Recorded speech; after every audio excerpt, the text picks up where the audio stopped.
আপনাদের সাথে আলোচনাতে যাওয়ার আগে একটু ছোট্ট করে গত বছর কি হয়েছিল আমরা একটু দেখে আসি।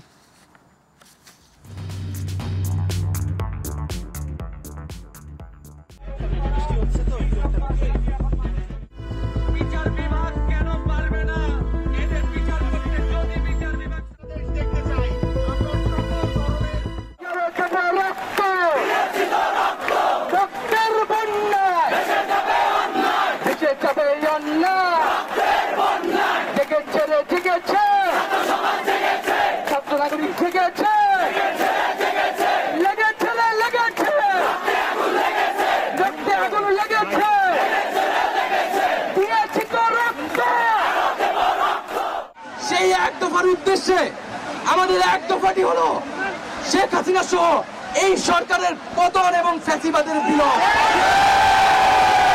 এবং শেখ হাসিনা এবং এই সরকারের লুটপাট, গণহত্যা সহ দুর্নীতি সহ সকল কিছুর বিচার নিশ্চিত করা এবং আগের সকল হত্যা, গুম, নিপীড়নের বিচার করা হবে। সকল রাজবন্দীদের মুক্তি নিশ্চিত করতে হবে। কারণ আমার একটা 12 বছরের সন্তান আছে, আমি নিজে এ দেশের বাসী, আমার বিদেশে কোনো পাসপোর্ট নাই, আমি এই দেশেই থাকবো এবং এই দেশটা আমার, এই দেশটা আমরাই সংস্কার করব।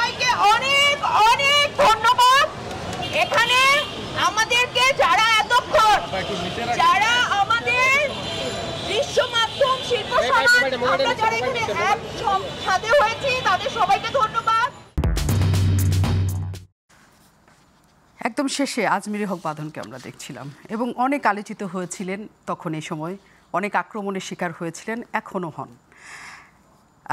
সেদিনকার কথা যদি আমরা জানি, এক আজমিরি হক যিনি কান চলচ্চিত্র ঘুরে এসেছেন, ভীষণ জনপ্রিয়, জাতীয় চলচ্চিত্র পুরস্কার পাচ্ছেন, জাতীয় সব পুরস্কারই তিনি পাচ্ছেন এবং যেহেতু কান থেকে ঘুরে আসা তার অনেক তখন মানে কেরিয়ারের খুব সুবর্ণ সময় চলছে যাকে বলে, কেরিয়ারের দিকে ওই সময়টা না তাকিয়ে এইরকম বৃষ্টিতে ভিজে যাওয়া এবং এরকম প্রতিবাদের ভাষা যে আমরা কিছু, এগুলো আমরা ছাত্রদের পাশে আছি এবং ওই সময়টা আমি যেটা বলছিলাম আমার স্পষ্ট মনে আছে, ওই দিন আপনারা প্রথম শেখ হাসিনার পতন চেয়েছিলেন, ছেলেরা চেয়েছিল কিন্তু আজকের দিনে, কিন্তু ওদিনকার দিনটা অত ফলাও করে হয়নি, হয়তো ওই সময় কারো সাহস ছিল না, কিন্তু আমি যেহেতু নিউজ রুম ম্যানেজার ছিলাম আমি জানতাম যে ওইখানে কি কি আলাপ আপনারা হচ্ছে।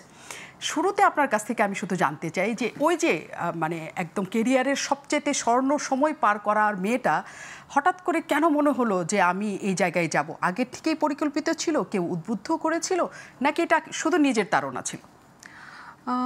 আমাকে যদি আসলে কোনো কিছু রাজপথে যেতে উদ্বুদ্ধ করে এবং বাধ্য করে সেটা হচ্ছে রিয়া গোপের মৃত্যু, যেটা আমাকে ভীষণভাবে আসলে নাড়া দিয়েছে। কারণ রিয়া গোপের মৃত্যুটা ঘটেছিল ছাদে, সে খেলতে গিয়েছিল। সো আমার বাবা ছাদে আসলে যায়, তারা বিকালবেলা তাদের সময়টা কাটায় হচ্ছে ছাদে, তারা খেলতে যায়। তো আমার কাছে শুধু বারবার মনে হচ্ছিল যে ওই বাচ্চাটার জায়গায় আসলে আমার মেয়ে হতে পারতো। কারণ মানে আমরা তো কেউ রেডি ছিলাম না যে হেলিকপ্টার থেকে আসলে গুলি করা হবে এটার জন্য। সো সবাই রাস্তায় হচ্ছে একরকমের, যেটা হয় যে আমরা তো কমফোর্ট জোনে থাকা মানুষ, রাস্তায় আন্দোলন হচ্ছে, মানুষ মারা যাচ্ছে, সেটা এক ধরনের অস্বস্তি দিচ্ছে। আবার ভাবছি যে আচ্ছা আবার দমন হয়ে যাবে, কারণ যেটা আমরা দেখে আসছি এত বছর। কিন্তু রিয়া গোপের মৃত্যুটা আসলে আমাকে ভীষণভাবে মানে নাড়া দিয়েছে। আমার কাছে মনে হয়েছে যে যা হয়েছে সেটা অন্যায় হচ্ছে, আমরা জানি অন্যায়, অনেক সময় আমরা দেখেছি, কিন্তু অন্যায়টা মেনে নেওয়ার এক ধরনের কালচার আমাদের মধ্যে তৈরি হয়েছিল যে যেই অন্যায় হোক না কেন আমরা একটু না দেখার ভান করে থাকার অভ্যস্ততায় তৈরি হয়ে গিয়েছিলাম, আমাদের সমাজ ব্যবস্থা বা আমাদের কালচার, পলিটিক্যাল কালচার যেটা তৈরি হয়েছিল। সো ওই জায়গা থেকে এক ধরনের অস্বস্তি থাকলেও মানে এই ইচ্ছাটা ছিল না যে আসলে রাজপথে গিয়ে স্টুডেন্টদের পাশে দাঁড়াবো। কিন্তু রিয়া গোপ যেদিন মারা যায়, কারণ গুলিবিদ্ধ হওয়ার পরে কিন্তু প্রায় বেশ কিছুদিন সে চিকিৎসাধীন ছিল, তারপরে মারা গেছে। যেদিন মারা যায় সেদিন আমার ধারণা 26 বা 27 তারিখ এরকম একটা ডেটে হবে জুলাইয়ের। মানে এরপরে আসলে আমার ভেতরের অস্বস্তিটা অনেক বেশি কাজ করছিল যে না আমার কিছু একটা করতে হবে এবং স্টুডেন্টদের সাথে আমার থাকতে হবে। তো তারপরে তো আমাদের দৃশ্য মাধ্যম শিল্পী সমাজের মানে আমরা যেভাবে আসলে একত্রিত হয়েছি খুবই একদমই মানে কাকতালীয়ভাবে। আকরাম ভাই নামে আমাদের একজন ডিরেক্টর আছে, উনি ডাক দিলেন প্রথম যে আমরা কিছু আমাদের করা উচিত, এত অন্যায় হচ্ছে। তারপরে আমরা এক রাতের মধ্যে আসলে ডিসিশন নিয়েছি যে আমরা মানে সেটা 30 জুলাই বা 31 জুলাই হ্যাঁ একদমই রাত ছিল যে আপনারা 1 তারিখে সবাই দাঁড়াবেন, মানে অনেক বেশি পূর্ব পরিকল্পিত না না একেবারেই না। মানে খুবই হঠাৎ করে আকরাম ভাই একটা আমাদের গ্রুপ আছে, গ্রুপে উনি লিখেন যে আমি অন্যায়ের বিরুদ্ধে রাস্তায় আমরা মানববন্ধন করব, যে যে রাজি আছেন আমাকে একটু জানান। তো আমি গ্রুপে কিন্তু প্রথমে লিখতে পারি নাই ভয়ে, কারণ আমি জানি যে এই স্ক্রিনশটটা চলে যাবে সরকারের কারো কাছে এবং আমি অ্যারেস্ট হয়ে যাব। সো আমি ওনাকে মানে পার্সোনাল টেক্সট করি যে ভাইয়া আমি আছি, আপনি আমাকে জানায়েন, আমি যেতে চাই। তো উনি তখন আমাকে একটা কথা বলেছিলেন যে বাঁধন আপনি যখন আমাকে পার্সোনাল টেক্সট করতে পেরেছেন আপনি গ্রুপে এই কথাটা লিখেন যে আপনি যেতে চান, তাহলে অন্যরা ইন্সপায়ার্ড হবে। এবং অনেস্টলি আমার মানে এই অভ্যুত্থান সত্যি সত্যি যেমন ছাত্র জনতার, আমাদের মিডিয়াতেও যারা ইয়াং জেনারেশন, আমাদের যারা সিনিয়ররা আছেন তারা কিন্তু আসলে কনফিউজ ছিলেন, তারা কিন্তু এগিয়ে আসেন নাই আসলে ওইভাবে, এসেছে কিন্তু ইয়াং জেনারেশন।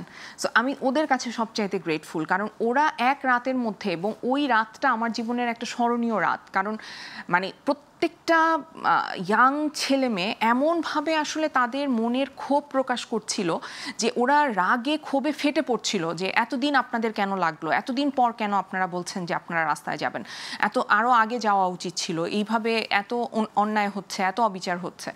সো ওই জায়গাটা আমার কাছে মনে হয় যে খুব জরুরি এইটা বলাটা, যে আসলে ইয়াং যারা আমাদের অ্যাক্টিভিস্ট যারা ছিলেন, মানে যারা অংশগ্রহণ করেছেন, তারা সবচাইতে বেশি আসলে এই মুভমেন্টটাকে মানে আন্দোলিত করেছে। তার মানে আপনি যখন এখানে লিখেছেন অনেকেই তখন ইন্সপায়ার্ড হয়েছে যে এইখানে আপনার যাওয়া উচিত। এবং যে কথাটা আপনার কাছে জানতে চেয়েছিলাম যে আপনি যে সময়টা ক্যারিয়ারের সবচেয়ে ভালো সময় কাটাচ্ছেন এবং আপনি সুনিশ্চিতভাবে জানেন এই আন্দোলন যদি শেখ হাসিনা সরকার দমাতে পারে বা ম্যানেজ করতে পারে, যেগুলো আগে সবসময় তারা করেছে, তারপর আপনার কি হবে আপনি কি ভেবেছিলেন?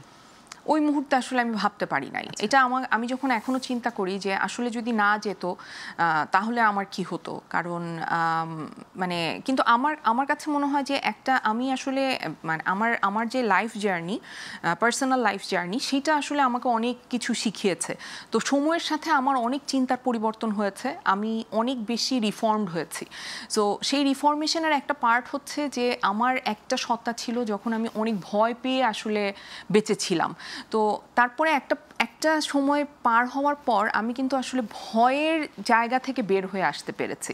আমার তখন মনে হয়েছে যে না, আমার আসলে সত্যটা বলতে হবে, আমার আসলে আমার অধিকারটা চাইতে হবে, আমার স্বাধীনতা আমাকেই রক্ষা করতে হবে। সো এই যে জিনিসগুলো, এগুলো কিন্তু আমি উইথ টাইম শিখেছি। আপনার এই কথাটা শুনতে শুনতে আমি আপনার কাছে আবার আসবো। আপনাদের যেমন একটা গ্রুপের মাধ্যমে আপনারা জানতে চেয়েছিলেন যে কে কে যাবেন, আমাদের প্রতিবাদ করা উচিত, আরেকজনেরও আরেকটা গ্রুপ ছিল, সেটা আলো আসবে এই নামে গ্রুপ ছিল, এবং সেখানেও অনেক কিছু তখন হচ্ছিল। সেই পর্বে পরে আসি। গোলাম মাওলা রনি আমাদের সাথে আছেন, আমরা আলোচনায় তাকে নিয়ে নিই।